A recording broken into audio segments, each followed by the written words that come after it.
Let's do the intro. You ready? Ready.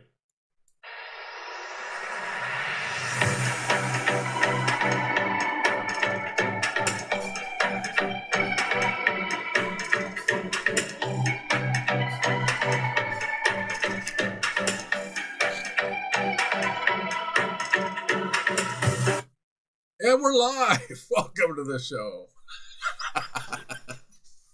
So, we're recording this on two different mediums today because this is our second experimental show. Our first one was just like, whoa, what are we doing?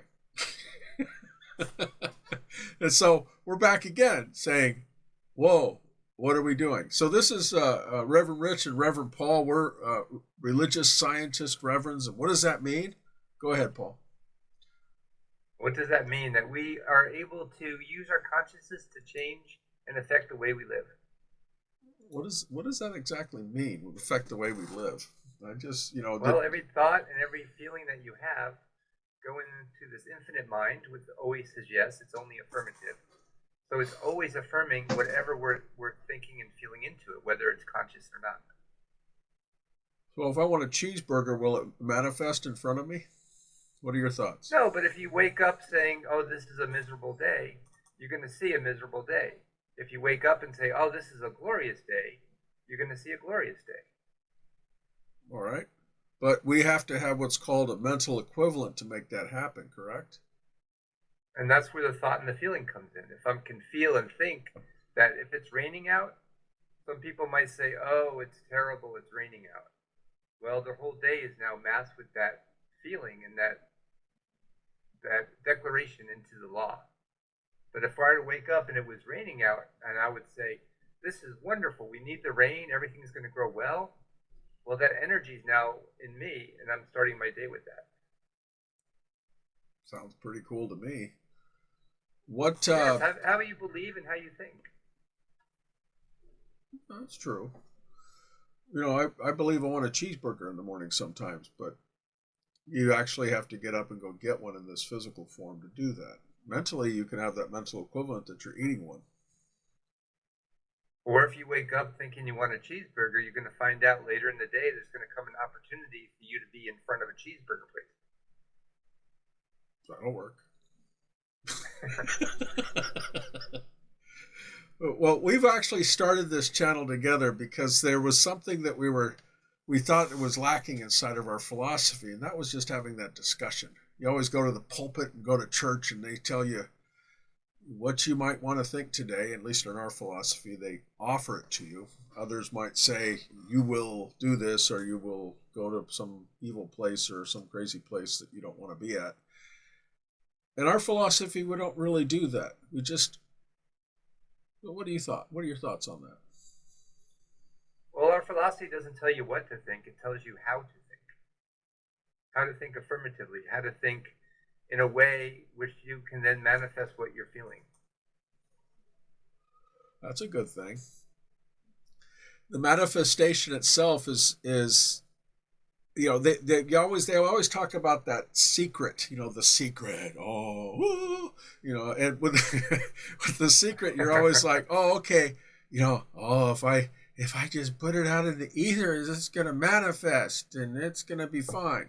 Well, there's an old saying that, there's always this monk on the mountain that's always meditating and keeps meditating and keeps meditating. And he's still there. And mentally, he's probably traveling the world inside of his mind. And very Buddhist. Very Buddhist. That's it.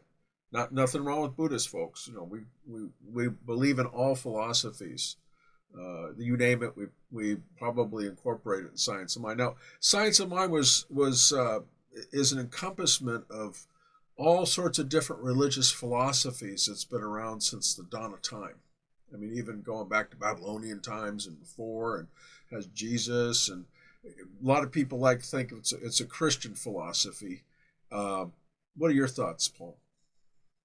Well, when Ernest Holmes first came out with this philosophy, of course, it was the population at the time was mostly Christian, and he pulled a lot from the Christian texts, but he also pulled a lot from the science text, the theology, the religion. And he took that golden thread, that commonality between them all. And that's what our philosophy is today.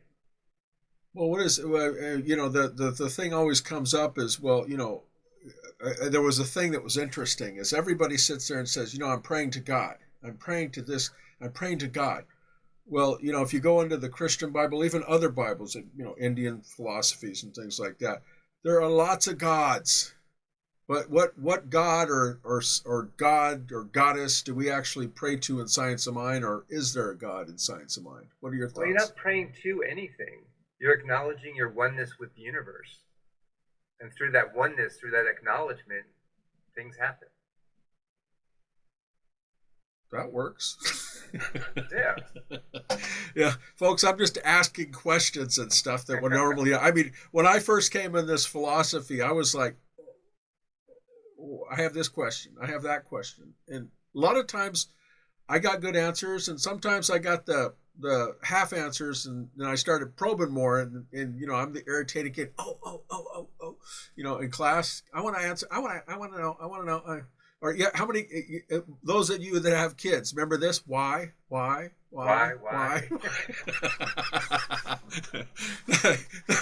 that always drove me a little nuts. And what's funny is you look back, at least for myself, because I can only really speak for myself, is that I remember going, why? And my mother going, are you done? And I wasn't done. But the question always comes up is why do you even, we're not a religion, we're a philosophy. And a philosophy is, what are your thoughts, Paul?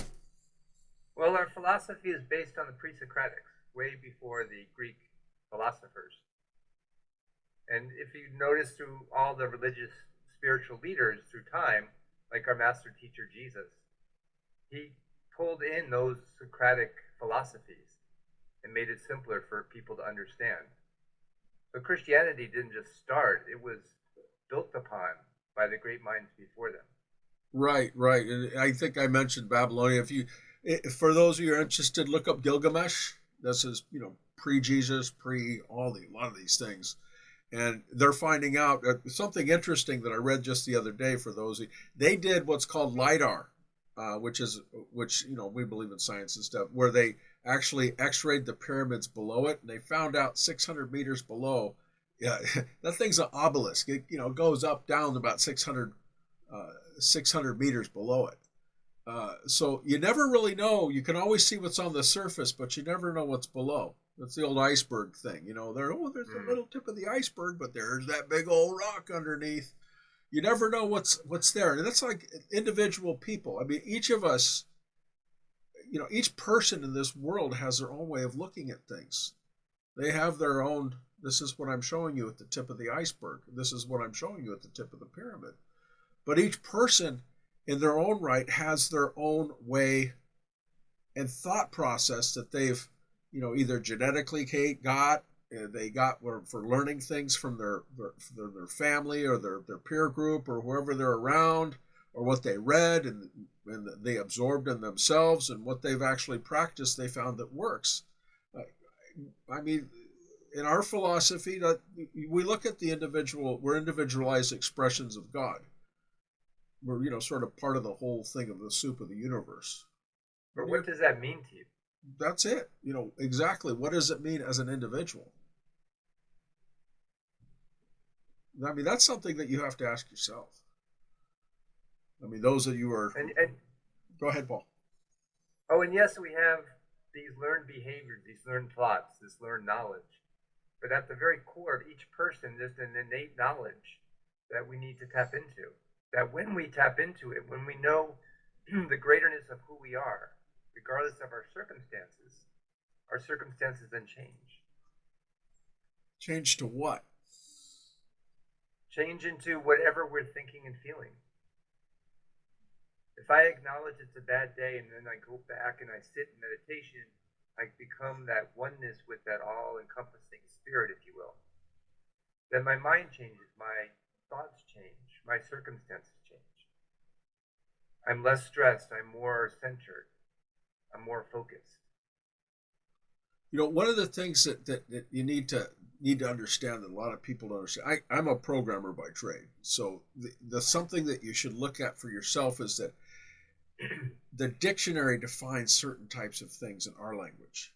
Now, if you speak German, wie geht's for our Deutsch friends, hola for our Spanish friends, because we speak a little bit of both.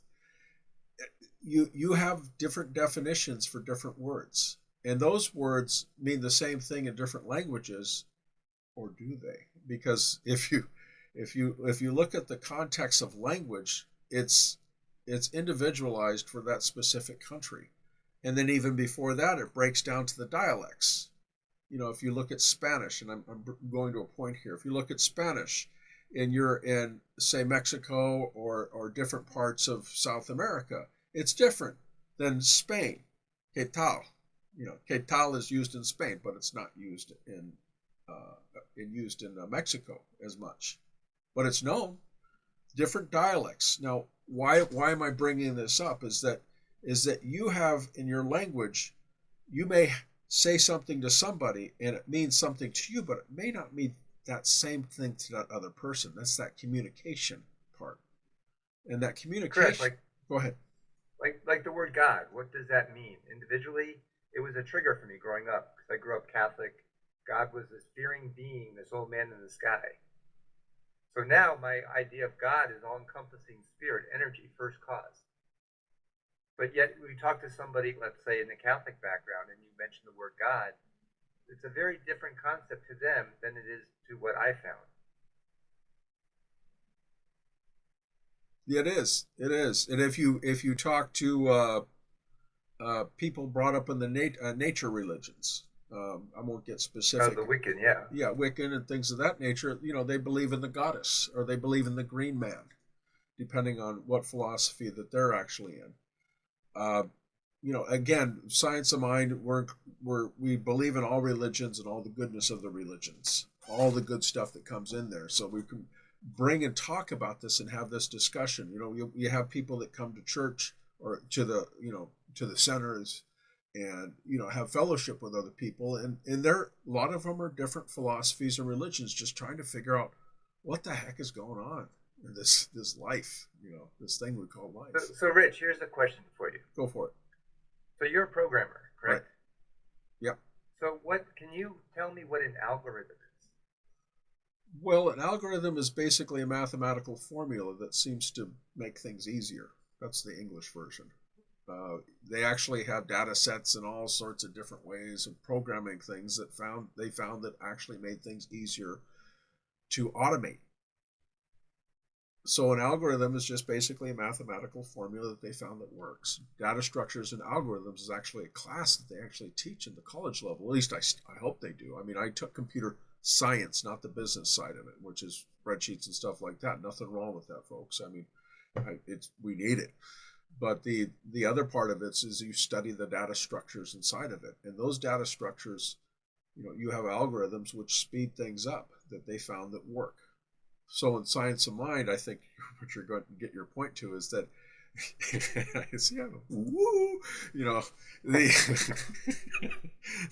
the point you're trying to make is that in science of mind, we have an algorithm that we found that works. And what is that algorithm in your mind? Yeah, we found that spiritual algorithm. We know that there is a presence, a power, a love, a feeling within and as through all creation. And with that becomes a law. And we call it the law of mind. Some people call it law of attraction. Louise Hay called it the law of thinking. And so that spiritual algorithm is thinking and feeling into that law, and that law is mathematically saying yes to it, affirming it. We're not sure how exactly it's going to show up in our lives, but we know beyond any doubt that it's going to show up. And that's that mathematicalness to the algorithm, knowing the law is handling it beyond what we can even imagine. Now, so in a way, science of mind was the first spiritual algorithm. I like that.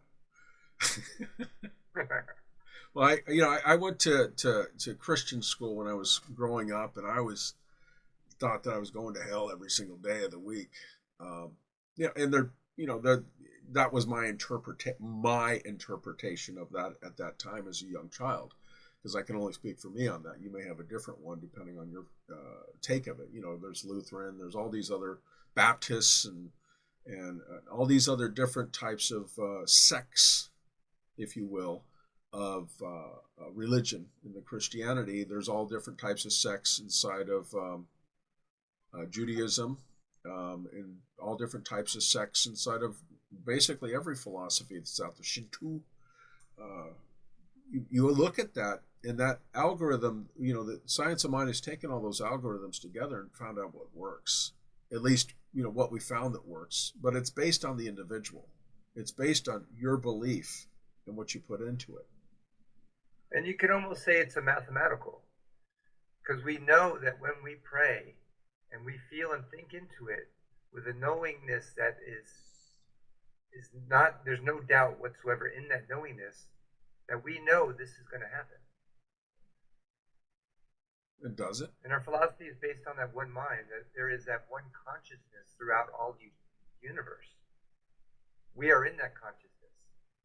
So if we're in that consciousness, what I know in my consciousness for you can change it with you.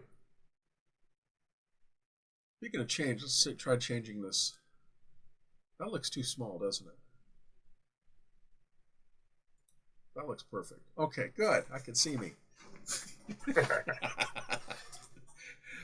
The mathematical, the reality of the whole thing is that it's a process and something that works. And there is no the thing that I found that with a lot of the other philosophies that I had ventured to is that they had a lot of dogma and creed into it.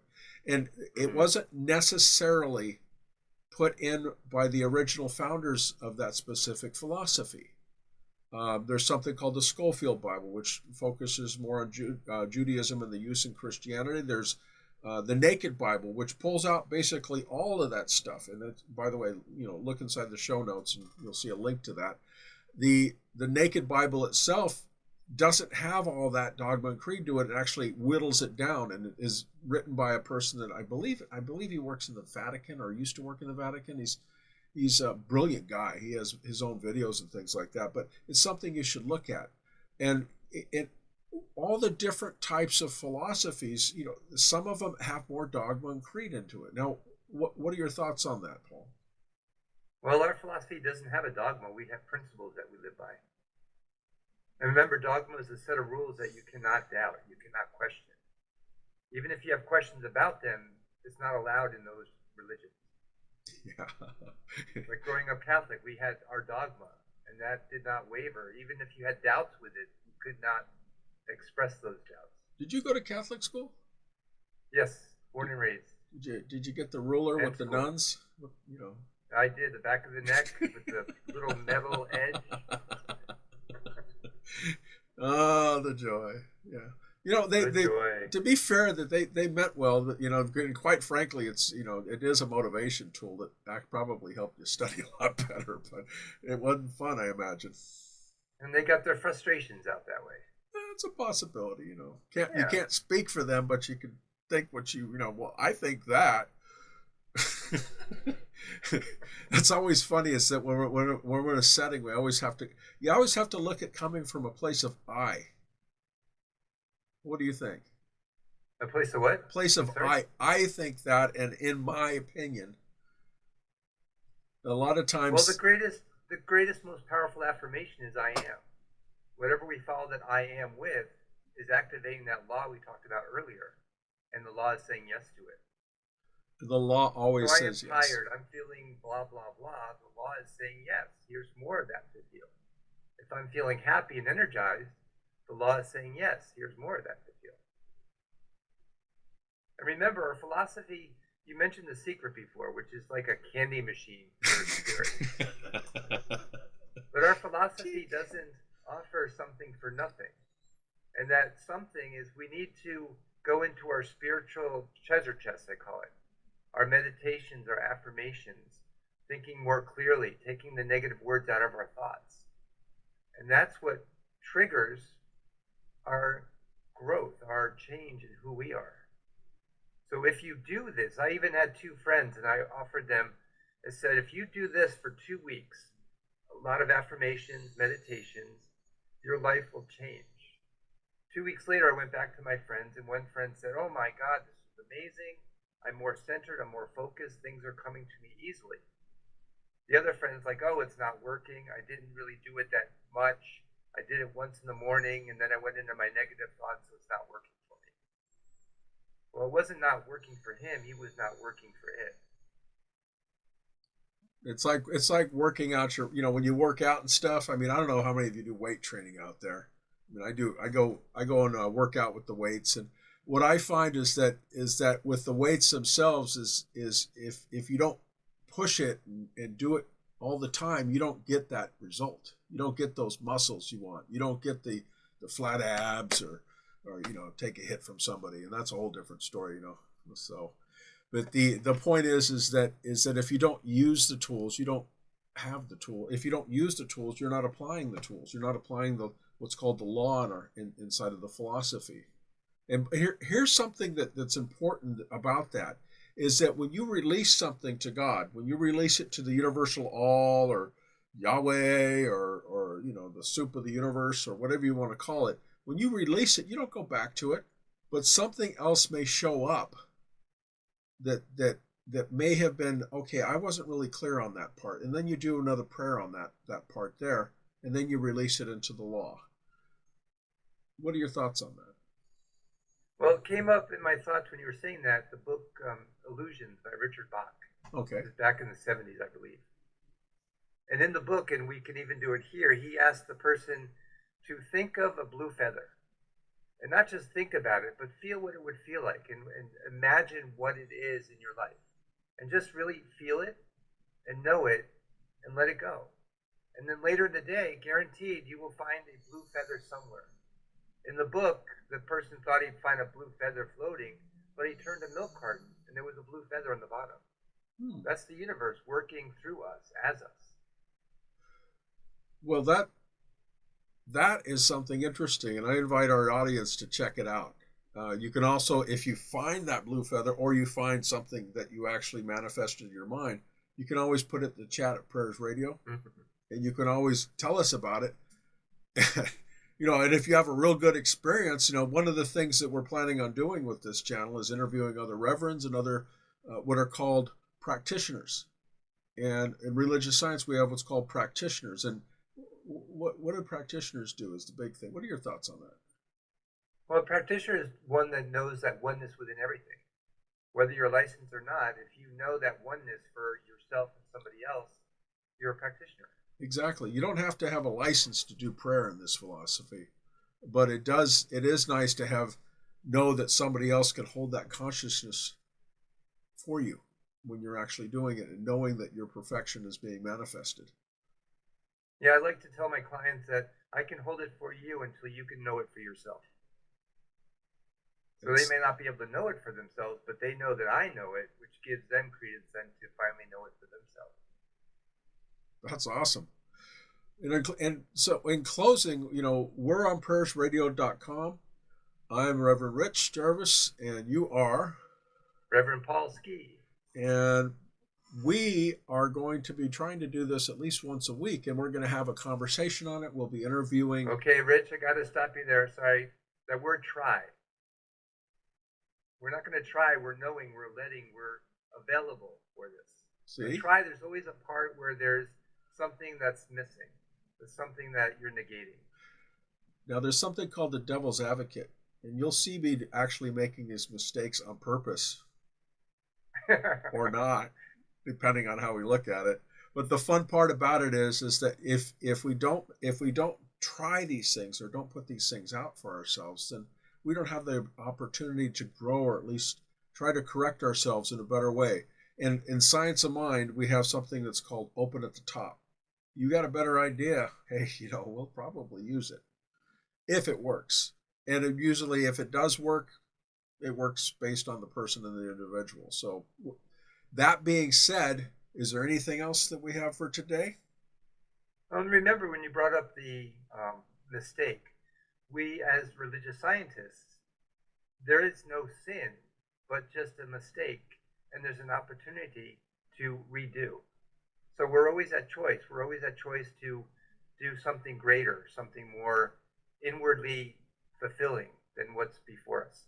Reverend Jim Terrell at the OCSpiritualCenter.com says that there is no sin but except for comparison. What do you think? That's interesting. It is.